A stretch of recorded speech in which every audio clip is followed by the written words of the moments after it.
Gold, trusted gold buyers. మీరు తాకట్టు పెట్టిన బంగారాన్ని విడిపించి ఈ రోజు ఉన్న మార్కెట్ ధరకు కొనబడను. నమస్కారం వేణుస్వామి గారు. నమస్తే అమ్మ. ఓం నమో వెంకటేశాయ. వెంకటాద్రి సంస్థానం బ్రహ్మాండే నాస్తికించిన వెంకటేశ సమోదేవో న భూతో న భవిష్యతి. ఎలా ఉన్నారు? సూపర్ అమ్మ. రచరచస్య రచోభ్య. ఇప్పుడు చూడు full on happiness and joyful. ఏంటి కారణం ఇంత హ్యాపీనెస్ జాయ్ఫుల్? ఎప్పుడు ఒక పాజిటివ్ ఆరా ఉంటుంది. ఏంటి? నమ్మకం, దేవుడి మీద నమ్మకం. కలియుగంలో మనల్ని నేను అసలు జనాల్ని నమ్మను. జనాల్ని అస్సలు నమ్మరు, మనుషుల్నే నమ్మను. అదేంటి సార్, ప్రతి మనిషిలోనూ దేవుడు ఉంటారంటారు కదా, మనిషిని నమ్మకపోతే మనుగడ ఎలా కుదురుతుంది? డైలాగులు సినిమాలలో చాలా బాగుంటాయి, చాలా అంటే చాలా బాగుంటాయి. సో ప్రతి మనిషిలోనూ ఒక మోసకారు ఉంటాడు, ఒక స్వార్థపరుడు ఉంటాడు అని నేను నమ్ముతా. మరి మనిషిని నమ్మకపోతే మనుగడ ఎలాగా? ఇప్పుడు మీరు ఇంత పెద్ద ఫామ్ హౌస్లో ఈరోజు మనం షూట్ చేస్తున్నాం, 11 మంది 12 మంది మీకు వర్క్ చేస్తుంటారు. మనిషిని పని వాళ్ళు కదా, డబ్బులు తీసుకొని పని చేస్తుంటారు. ఓకే, భారతదేశంలో డబ్బులు తీసుకొని పని చేయడం కూడా మనకు వాడు ఏదో సేవ చేసినట్టు ఫీల్ అవుతాడు. అంతే అంటారా? సో ప్రస్తుతం దేశ కాలమాన పరిస్థితులను బట్టి ఒక సేయింగ్ నడుస్తుంది, రోజుగారుకు కామ్ నయ్యే కామ్ వాలే కామ్ కర్తే నై. పని చేసేటోనికి పని ఉన్నోడు పని చేస్తలేడు, పని ఉన్నోడు పని చేస్తలేడు, పని లేనోనికి పని దొరకలేదు, పని మనుషులు కావాల్సిన వాళ్ళకు పని మనుషులు దొరకలేరు. ఎందుకు ఇది అంటే, మన దేశంలో మన తెలుగు రాష్ట్రాల పరిస్థితి ఏంటి అంటే, మన దగ్గర డబ్బులు తీసుకొని పనిచేసేవాడు కూడా మనకేదో సహాయం చేసినట్టు వాడి జీవితాన్ని మనకు దారపోసినట్టు ఫీల్ అవుతాడు. ఈ ధోరణి ఎందుకు వచ్చిందంటారు? కలియుగం కాబట్టి పోయే కాలం అంటారు. పోయే కాలం, అహం అన్నట్టు ఇదంతా జెలస్, అహము ఎట్లయిపోయిందంటే, చివరికి ఎట్లయిపోయిందంటే మన దగ్గర పనిచేసేవాడు ఏమనుకుంటాడు అంటే, ఇప్పుడు ఉదాహరణ ఒక కాంట్రాక్టర్ ఉన్నాడు. కాంట్రాక్టరు సంవత్సరానికి 100 కోట్ల బిజినెస్ చేస్తాడు. వాళ్ళ దగ్గర పనిచేసే కూలి ఏమనుకోవాలంటే, మా యజమాని దగ్గర నేను పని చేస్తున్నా, ఆ యజమాని నాకు పని ఇస్తుండు, ఈయన వల్ల నాకు 5 ఏళ్ళు నోట్లకు పోతున్నాయి అనుకోవాలి. కానీ వీడు ఏం చేస్తాడు, వీడు ఎట్లా ఫీల్ అవుతాడు అంటే, నేను లేకపోతే మా ఓనర్ దివాలా తీస్తాడు అని వీడు ఫీల్ అవుతాడు. ఇవాళ రోజు పరిస్థితి ఏమైందంటే, నాకు మొన్న చెప్తున్నాడు ఒక అతను, వాళ్ళ డ్రైవర్ను తీసేసిండంట. ఏదో కోపం వచ్చి గొడవ వచ్చి ఒక యజమాని డ్రైవర్ని తీసేసిండంట. తీసేస్తే డ్రైవర్ స్టేటస్ పెట్టుకున్నాడ నైట్, ఏమని అంటే, నేను లేకపోతే నీకు తెలుస్తుంది. ఏమవుతుంది, ఇంకో 1000 ఇచ్చి వేరే తెచ్చుకుంటాడు. సో నేను అనేది ఏంటంటే, మూర్ఖత్వం అనేది జనాల్లో ఎక్స్ట్రీమ్ వెళ్ళిపోతుంది. సో నేను ఎందుకు నమ్మను అంటే, నేను అడవిలో జీవించినట్టు జీవిస్తా, నేను ఎవరిని సహాయం అడగను. మరి ఎలా సహాయం నేను అదే చెప్తున్నా, సహాయం అడగను అంటే, ఇప్పుడు నాకు కష్టం వచ్చింది. ఈ సమాజం ఎలా ఉంది అంటే, ఇప్పుడు ఉదాహరణ నేను ఒక వ్యక్తిని సహాయం అడిగినా, ఏం సహాయం అడిగినా అంటే, అరే బాబు నాకు ఇంకెవరికో మా ఇంట్లో తలకాయ నొప్పి లేచింది లేదా దెబ్బ తగిలింది, అపోలో హాస్పిటల్కి పోతున్నా రారా అంటే వాడు వస్తాడు. వాడు వచ్చినందుకు నేను వాడికి ఒక 50 లక్షల రూపాయలు హెల్ప్ చేసిన అనుకుందాం ఎగ్జాంపుల్. వాడు ఏమంటాడు అంటే, సంవత్సరం తర్వాత నువ్వు చేసిన 50 లక్షల హెల్ప్ తొక్కాసు పనికిరాదు, నేను ఆ రోజు అపోలో హాస్పిటల్కి ఎంబడొచ్చి నీకు జెండు బాంబు కొనిచ్చిన చూడు, అది ముఖ్యం అంటాడు వాడు. సో అప్పటి నుండి నాకు ఏమర్థమైందంటే, సమాజంలో సహాయం అడగవద్దు, ఎవ్వరు సహాయం తీసుకోవద్దు. సో నువ్వు అడవిలో వెళ్తే ఎలా అయితే ఒంటరి జీవితాన్ని గడుపుతావో, సమాజంలో కూడా అలాగే ఒంటరి జీవితాన్ని గడుపు. ఎందుకు ఇంత వైరాగ్యం? ఇది వైరాగ్యం కాదు, ఇది జనాల్ని స్టడీ చేసిన విధానం. ఓకే, నీకు ఒక ఎగ్జాంపుల్ చెప్తా. డిసెంబర్లో నేను ఒక హాస్పిటల్కు ఒక అమ్మాయి, నాకు తెలిసిన అమ్మాయి ఫోన్ చేసి ఏడుస్తుంది. ఏమైంది తల్లి అని అడిగిన. అంటే నాకు యూట్రస్ ప్రాబ్లం వచ్చింది, నేను హాస్పిటల్లో ఉన్నా. మరి ఎందుకు ఏడుస్తున్నావు అంటే, మా అమ్మ నాన్న ఎవరు నన్ను హాస్పిటల్ దగ్గరకు వచ్చి చూడడానికి రాలేదు, నేను హాస్పిటల్ ఒక్కదాన్నే అడ్మిట్ అయి ఉన్నా, నా దగ్గర రూపాయి లేదు, నన్ను ఏం చేయమంటారని అడిగింది. నాకు కొద్దిగా, నేను ఆడవారి పక్షపాతిని జనరల్గా.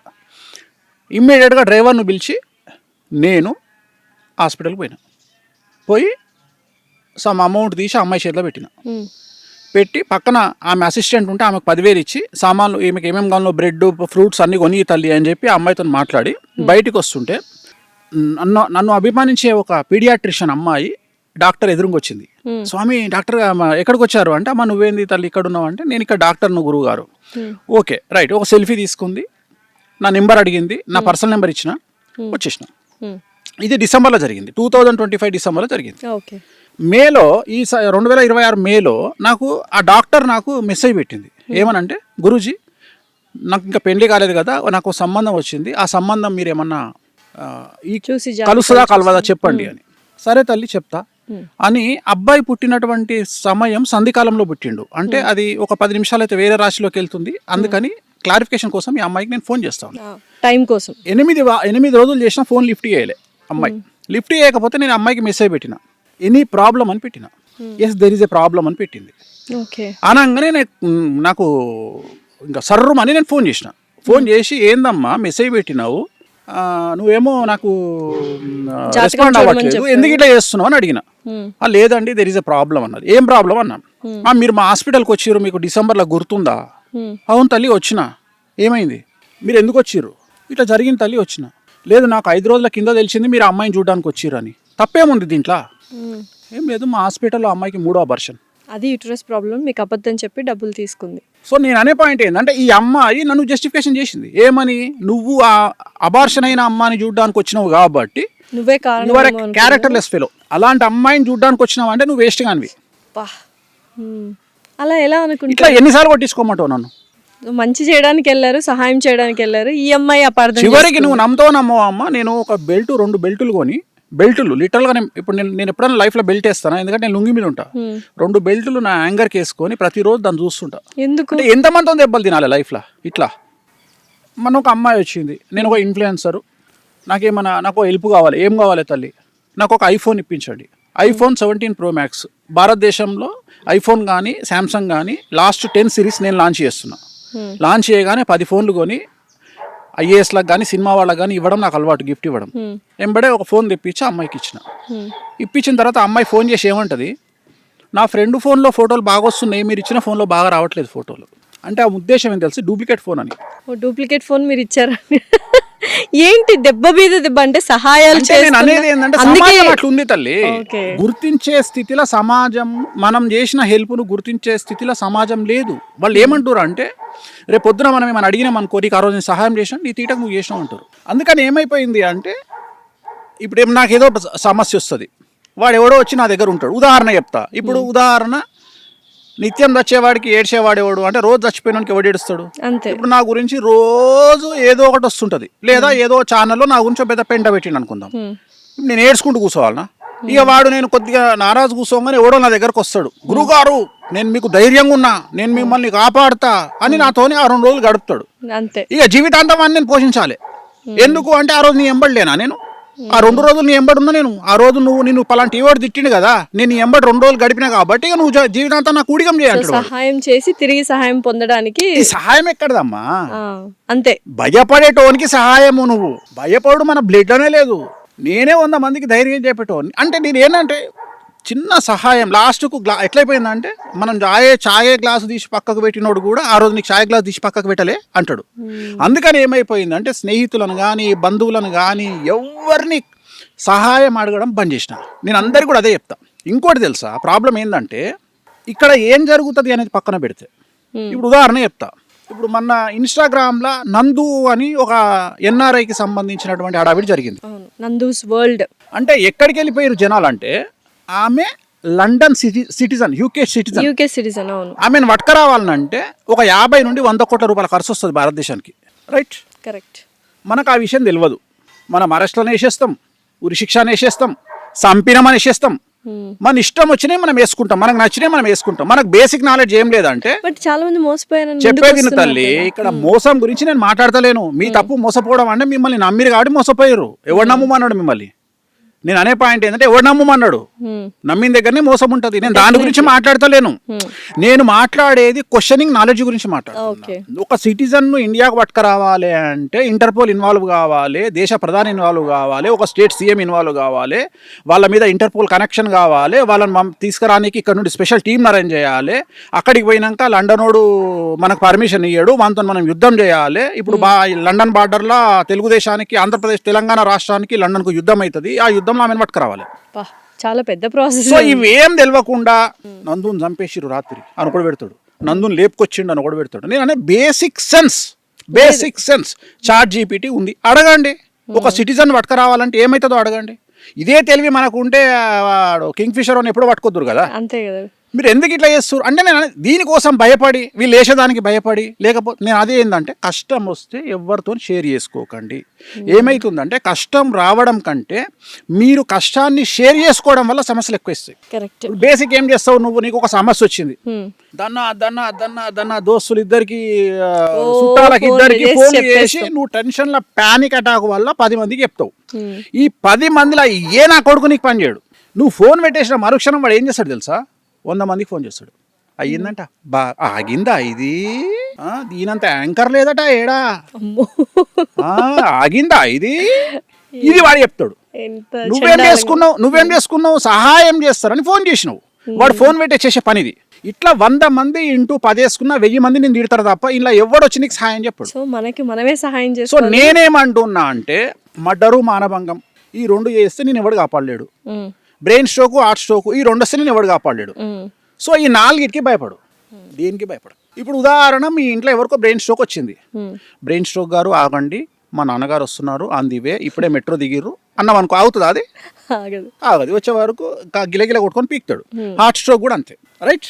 ఇది బేసిక్, ఈ 2 బేసిక్. అంటే ఒక మనిషి చచ్చిపోవడానికి ఈ 2 మాత్రమే కారణాలు అవుతాయి. ఎయిడ్స్కు 10 ఏళ్ళు బతుకుతావు, క్యాన్సర్కు మంచి నార్మల్ క్యాన్సర్ థైరాయిడ్ క్యాన్సర్ అయితే జీవితాంతం బతుకుతావు, సచ్చే వరకు బతుకుతావు అంటే 70 ఏళ్ళు బతుకుతావు. కొన్ని క్యాన్సర్లలో 2 ఏళ్ళకు పోతావు. బట్ ఏదైనా 10 నిమిషాల అకస్మాత్తుగా వచ్చే చావుల గురించి 2. నేను మాట్లాడేది 2. అకస్మాత్తుగా అంటే దేవుడు డిసైడ్ చేసిన ఈ 2. నేను అనేది యాక్సిడెంట్ కాకుండా only brain stroke heart stroke ఇవి కాకుండా ఏది నిన్ను ప్రాబ్లం క్రియేట్ చేయదు. అట్లనే మర్డరు మానభంగం తప్ప ఏది చేసినా ఏం కాదు. మనిషికి మనిషి సహాయం లేకుండా ఎవడు చేస్తున్నాడు తల్లి, సహాయం ఎవడు చేస్తున్నాడు, ఎవడు చేస్తుండు. మీకు ఇంతవరకు అంటే ఇన్ని ఇయర్స్ అయింది, ఎవరి సహాయం పొందలేదా మీరు ఇంతవరకు? వేణుస్వామి గారి జీవితంలో ఒక మనిషి సహాయం పొందలేదు అపార్ట్ ఫ్రమ్ ఫ్యామిలీ? నిజాయితీగా ఎవరి దగ్గర పొందలే, అంటే నా నుండి ఎక్స్పెక్ట్ చేయకుండా ఎవ్వరు చేయలే నాకు హెల్ప్. నేను అనేది ఏంటంటే వీళ్ళకంటే నా పనులు బెటర్ కదా, డబ్బులు ఇస్తే పని చేస్తారు. నేను అనేది నువ్వు ఎవరు ఏమంటాడు అంటే చివరికి నేను ఇన్నది ఏంటంటే వాడికి బలిసింది వాడు చేసాడు. This is the answer final. సహాయం చేస్తున్నాం. సో ఇలాంటి చాలా తగిలాయి కాబట్టి సహాయం చేసినప్పుడు నాకు కాదు తల్లి, చాలా మంది గొప్ప వాళ్ళను మనం తిట్టుకుంటాం, చాలా మంది గొప్ప వాళ్ళు మనుషులను కేర్ చేస్తారు అని తిట్టుకుంటాం. వాళ్ళు ఇవన్నీ చూసి చూసి చూసి వచ్చిరు కాబట్టి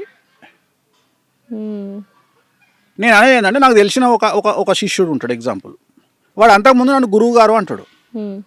సడన్గా వాని బిహేవింగ్లో నేను ఎట్లా అబ్జర్వ్ చేస్తాను అంటే గురువు గారు పోయి గురువుకి వచ్చింది కథ, దోస్తు నడతాడు ఏం గురు అంటాడు కదా, ఆ టైప్లో గురువు అని పెట్టిండు మెసేజ్. ఆ గురువు అనగానే నాకు అర్థమైపోతుంది, ఓహో ఈయనకి దగ్గర పడ్డదిరా అని. దానికి రీజన్ ఏంటి అంత అహం ఏం రావడానికి? లేదు, వాడు ఏదో కారు కొనుంటాడు, వాడు ఏదో కారు కొనుంటాడు, వాడు ఏదో చేసి ఉంటాడు, గొప్పతనం చేసి ఉంటాడు. వాని దృష్టిలో ఏంటంటే వాడికి ఏదో గొప్ప. నేను అసలు డోంట్ కేర్, నీ మనీని నిన్ను ఐ డోంట్ కేర్. ఒక పెద్ద తోపు తోపు తోపు తోపు హీరో ఫోన్ చేసిండు నాకు, నా మేనేజర్కు ఫోన్ చేసిండు అపాయింట్మెంట్ కావాలని. రెస్పెక్ట్ ఇచ్చి మాట్లాడితే రూపాయి తీసుకోకుండా పోయి జాతకం చెప్తా.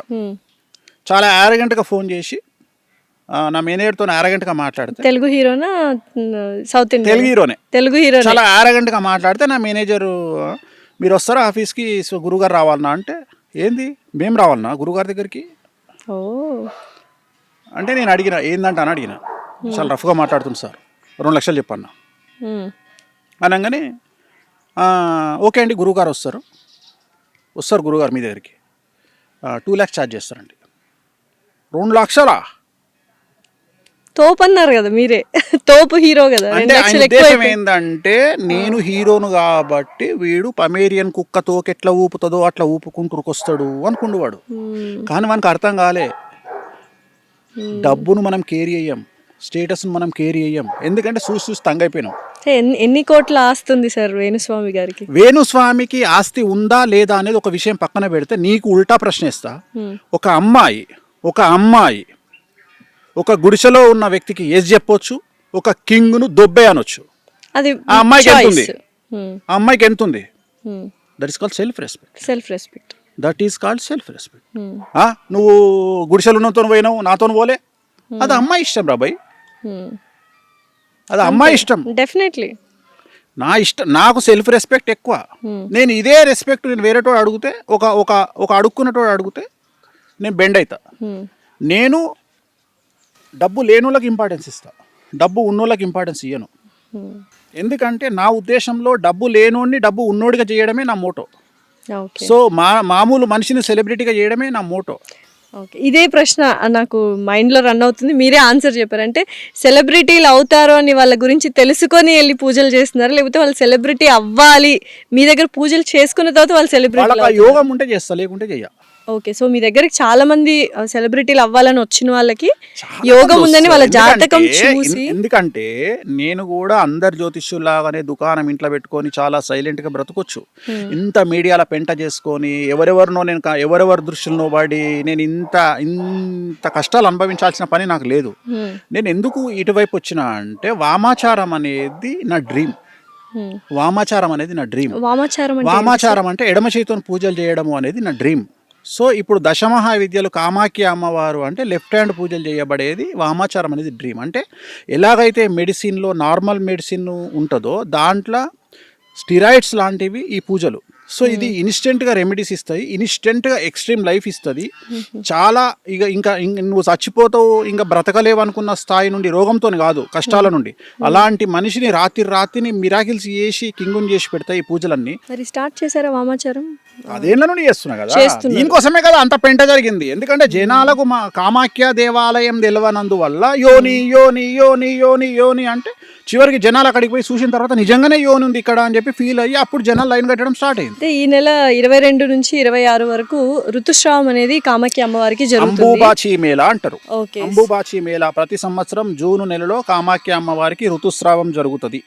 సో ఋతుస్రావం అంటే అమ్మవారికి యోని నుండి బ్లీడింగ్ అవుతుంది. సో మనం ఏమనుకుంటే అది జరిగిపోద్దా సార్? ఇప్పుడు నేను యాంకర్, నేను ఒక మంచి ఇంకా ఫేమస్ యాంకర్ అవ్వాలి, సెలబ్రిటీ అవ్వాలి, యాంకర్ స్థాయి పాడ్కాస్ట్ అయిపోవాలి అని అక్కడికి కామాఖ్య దేవి దగ్గరికి వెళ్తే ఆ టైంలో వెళ్ళొచ్చా? మిగతా టైంలో కూడా వెళ్ళి? ఆ టైంలో దేవాలయం బంద్ ఉంటుంది. అంబుబాచి మేళాలో దేవాలయం బంద్ ఉంటుంది. ఏ టైంలో ఓపెన్ ఉంటుంది అంటే ఆ 4 రోజులు తప్ప ఎప్పుడైనా ఓపెన్. సో ఎప్పుడైనా వెళ్ళొచ్చు. సో వెళ్ళి నేను 100% అవుతాను. 100% అవుతా. సో డెఫినెట్లీ వెళ్తాను సార్. నేను ఒక డిస్కషన్ అయింది. ఒక డ్రైవరు ఒక యజమాని అడిగిండు నన్ను, గురూజీ ఈయన డ్రైవర్ పని చేస్తాడు కదా, ఈయన లైఫ్ లో సూపర్ స్టార్ ఎట్లయితాడు అని అడిగిండు. చాలా మంచి ప్రశ్న ఇష్టం. ఈ డ్రైవరు లోకల్ ఎమ్మెల్యే దగ్గర డ్రైవర్గా పనిచేస్తాను లైఫ్ మారిపోతుంది అంతే. లీడర్ సినిమాల రానాతోని సీఎం డ్రైవర్ చెప్తాడు, సార్ రాత్రి నాన్నగారు నాకు బ్యాగ్ ఇచ్చిరండి, 20 కోట్ల బ్యాగ్ ఇచ్చిర్రు సార్, అందులో అమ్మాయి కోసం అని చెప్పేసి ఒక 60 లక్షలు వాడుకున్నా సార్ అంటే డ్రైవర్ చేతిలో 20 కోట్ల బ్యాగ్ వచ్చింది. సో నీ స్థానాన్ని బట్టి మార్పును బట్టి నీ ఇంపార్టెన్స్ పెరుగుతుంది. డ్రైవర్ అనగానే నువ్వు చీపదీయాల్సిన పని లేదు. ఊబర్ డ్రైవర్ వేరే వాల్యూ ఉంటుంది, ఎమ్మెల్యే డ్రైవర్కి వేరే ఉంటుంది, సీఎం వాల్యూ వేరే ఉంటుంది, డిప్యూటీ సీఎం వాల్యూ వేరే ఉంటుంది, అంబానీ ఇంట్లో పనిచేసే డ్రైవర్కి వేరే వాల్యూ ఉంటుంది. సో ప్రతి ఒక్కళ్ళు వెళ్ళొచ్చు. నేను అదే చెప్తున్నా. సో నువ్వు ఏం చేస్తున్నావు అనేది ఇక్కడ ఒక్కటే, the biggest scam is job అనేది స్కామ్. ఉద్యోగం అనేది స్కాము. నీ కోసం నువ్వు కష్టపడకపోతే మంది కోసం కష్టపడాల్సి వస్తుంది.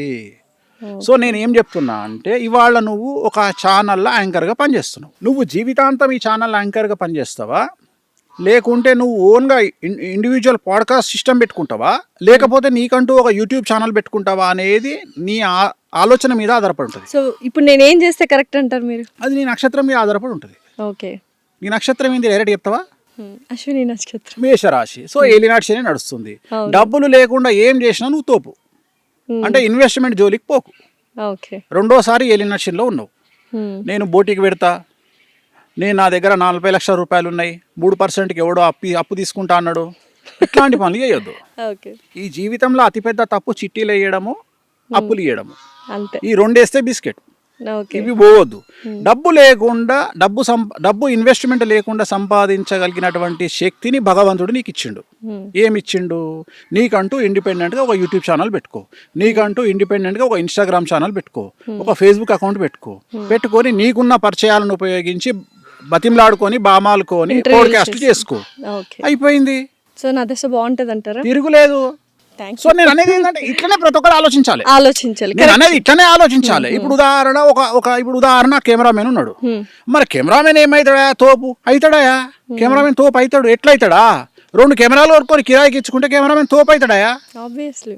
నేను అనేది ఏంటంటే నీలో 12% కసి ఉంటే నువ్వు పైకి వస్తావు. డెఫినెట్ రిస్క్ ఉంటుంది. రిస్క్ లేనిది ఎక్కడా ఉండదు. ప్రపంచంలో రిస్క్ లేకపోతే జీవితం లేదు. లేదు. నువ్వు రిస్క్ తీసుకోవాలి. నువ్వు 4 రోజులు ఖాళీగా కూర్చో, రిస్క్ తీసుకొని నువ్వు పైకి రా. నేను ప్రతి మనిషి జీవితంలో రిస్క్ ఉంటుంది. సో జాతకాలు మనిషి భవిష్యత్తును మార్చేస్తాయంటారా, లేకపోతే కర్మలు మారుస్తాయంటారా? కర్మలు అనేవి అసలు నేను నమ్మను. కర్మ అనేదే లేదంటారా? నేను నమ్మను. ఇప్పుడంతా ఇన్స్టెంట్ కర్మ కదా జరుగుతుంది. ఇన్స్టెంట్ కర్మ అంటే నేను ఒక సింపుల్ లాజిక్ చెప్తా. ఇప్పుడు ఉదాహరణ, రోజు కటికోడు మటన్ కొట్టేటోడు షాపులో రోజు 100 మేకలు చంపుతాడు. ఏమవుతుంది వానికి? ఏం కాదు.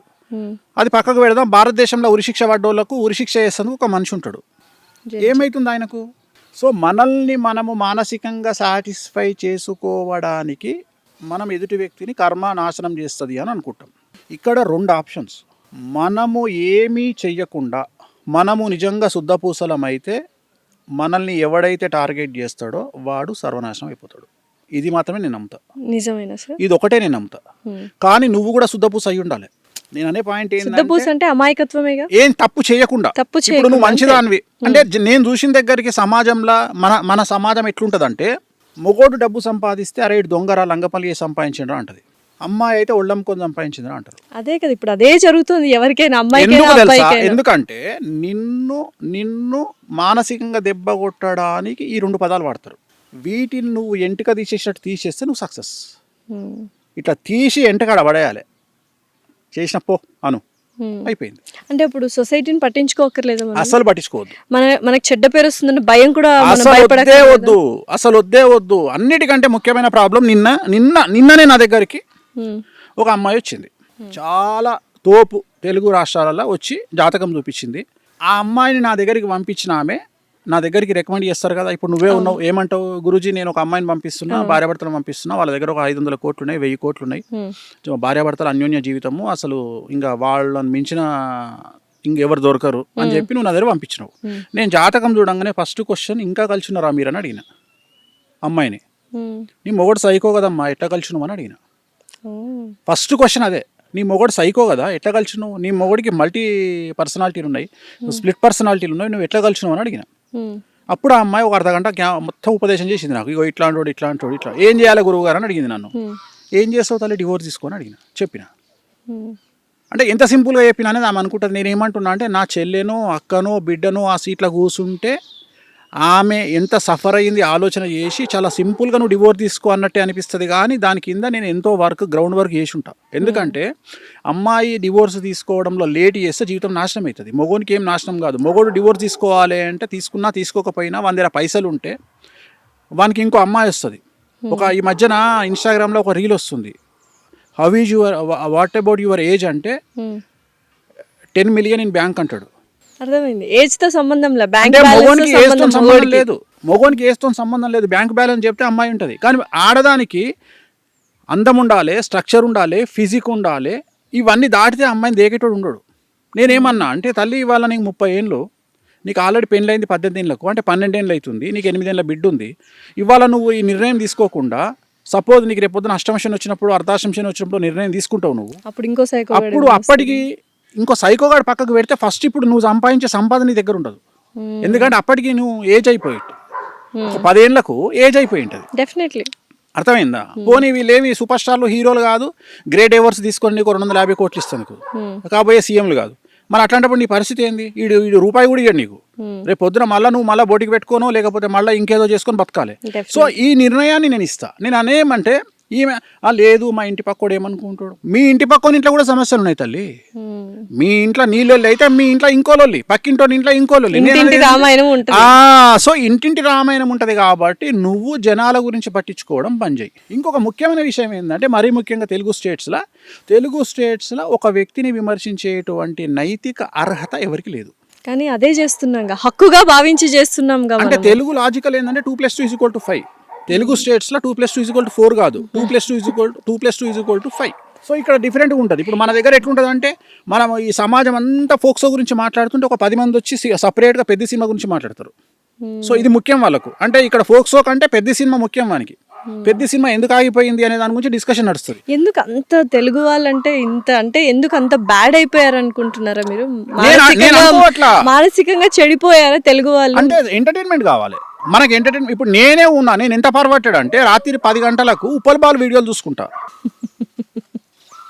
అగ్గిపేట మచ్చ చూసుకుంటా. ఎందుకంటే నాకు వెరైటీ చూడబుద్ధి కాదు. ఎందుకంటే నేను యుద్ధం గురించి ఇన్ఫర్మేషన్ చూద్దామా, ఏం దొరకదు. అంటే నీకు ఏది జెన్యూన్ రాదు కదా న్యూస్లో. నేను అనే పాయింట్ ఏంటంటే అంత పెయిడ్ న్యూస్ కాబట్టి జెన్యూన్ న్యూస్ ఏమొస్తుంది, ఇరాన్లో ఏం జరిగింది అనేది చూస్తే మన ఛానల్లో అది రాదు. మన ఛానల్లో పచ్చళ్ళలో ఇంకోటో నడుస్తుంటది. సో నేను అనేది ఏంటంటే నేను మళ్ళీ నేషనల్ న్యూస్కి పోవాలి, అక్కడ కూడా ఇదే పెంట.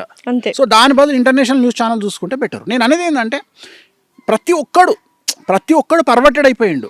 నేను అనేది నైతిక బాధ్యత, నేను అనేది క్వశ్చనింగ్ లేదమ్మా. అన్నిటికంటే ముఖ్యం నేను ఏమంటున్నా అంటే దెర్ ఈజ్ నో క్వశ్చన్. ఏది వేస్తే అది నమ్మాలి. అది నిజం కాదని తెలుసు, అయినా సరే నేను రాజకీయాలు అట్లే అయినాయి, సినిమా ఇండస్ట్రీ అట్లే అయింది, ప్రతి ఒక్కటి business, products, promotions, everything. Celebrity అనగానే పుక్కడికి దొరికిండా మీకు? ఎవడు పడితే ఏ హీరోని తిట్టడము, హీరోయిన్ తిట్టడము, యాంకర్లు తిట్టడము, ఇష్టం వచ్చి నోటికి వచ్చిన తిట్లు తిట్టడం. పద్ధతిగా ఉన్నా తిడుతున్నారు, ఏం చేయాలి చెప్తున్నా. ఇప్పుడు అందుకని ఒక సామెత ఉంది కదమ్మా, పెట్టనమ్మ ఎలాగో పెట్టదు పెట్టేముండకి ఏమైంది అని. ఒక సామెతనే ఉంది, పెట్టనమ్మ ఎలాగూ పెట్టదు పెట్టేముండకి ఏమైంది అని. అట్లా మన నిండుగా బట్టలు వేసుకున్న అమ్మాయిని తిడుతున్నారు, ఎక్స్పోజింగ్ చేసే అమ్మాయిని తిడుతున్నారు. సో నేను అందుకని ఏమంటున్నా అంటే ఈ విమర్శలకు మీరు తలొగ్గకండి. సో మనకు నచ్చింది మనము చేయాలి, మీకు నచ్చినట్లు మీరు బ్రతకండి, తప్పుడు పనులు చేయకుండా నచ్చినట్టు. రెండోది ఏంటంటే విమర్శించే వాళ్ళని చూసి కృంగిపోకండి, పర్వర్టెడ్గా బిహేవ్ చేయకండి.